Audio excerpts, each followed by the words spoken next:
আসসালামু আলাইকুম। অনেক দিন পর একটা ভিডিও দিচ্ছি। আসলে অনেক ব্যস্ত ছিলাম। আমাদের এখানে দুইটা মৌসুম মোটামুটি প্যারালালি চলে। একটা হইতেছে মৌসুমের শেষ আর একটা মৌসুমের শুরু। সেটা আমন ধান আপনার হচ্ছে কাটা এবং হচ্ছে মাড়াই করা, যেটা হারভেস্টিং আর কি।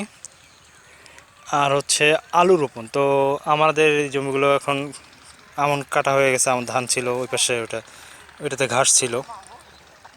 ধান কেটে নিয়ে গেছি এবং ঘাসের গোড়াটা ওঠানো হয়ে গেছে। তারপরে আমরা গোবর দিয়ে দিছি। এখন হইতেছে গোবরগুলো ছিটাই দিয়ে জমি চাষ করে দিব। অনেকেই আলু রোপণ শুরু করে দিছে, আমাদের দেরি হয়ে গেল। ধানটা একটু লেট ছিল। তারপর হচ্ছে আসলে প্যারালালি দুইটা মৌসুম চলে, তো মানে একটা মৌসুমের শেষ আর একটা মৌসুমের শুরু। তখন যেটা হয় যে ব্যস্ততা অনেক বেশি যায়। তো আগে ধানটাকে করতে হইলো, তারপর হচ্ছে আলুটা শুরু করতে হইলো। তো এইভাবে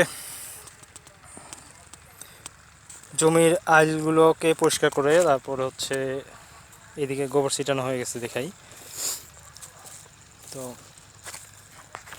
গোবর ছিটাই দিয়ে তারপরে ট্রাক্টর দিয়ে চাষ করা হয়। তারপর সার দিয়ে আবার চাষ করে তারপর ড্রেন করে আলু লাগানো হয়। তো আলু এখন আমি লাগানো শুরু করি নাই, অনেকে শুরু করছে।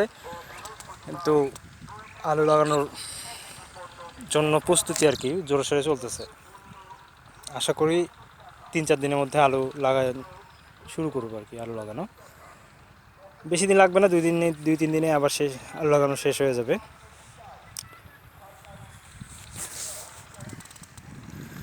তো ধান নিয়ে গেছি এবং হচ্ছে ধান মাড়াই করা শেষ হয়ে গেছে। ওইটা কতগুলো হইলো, কতগুলো বিক্রি করলাম, এর একটা ভিডিও অবশ্যই আসবে।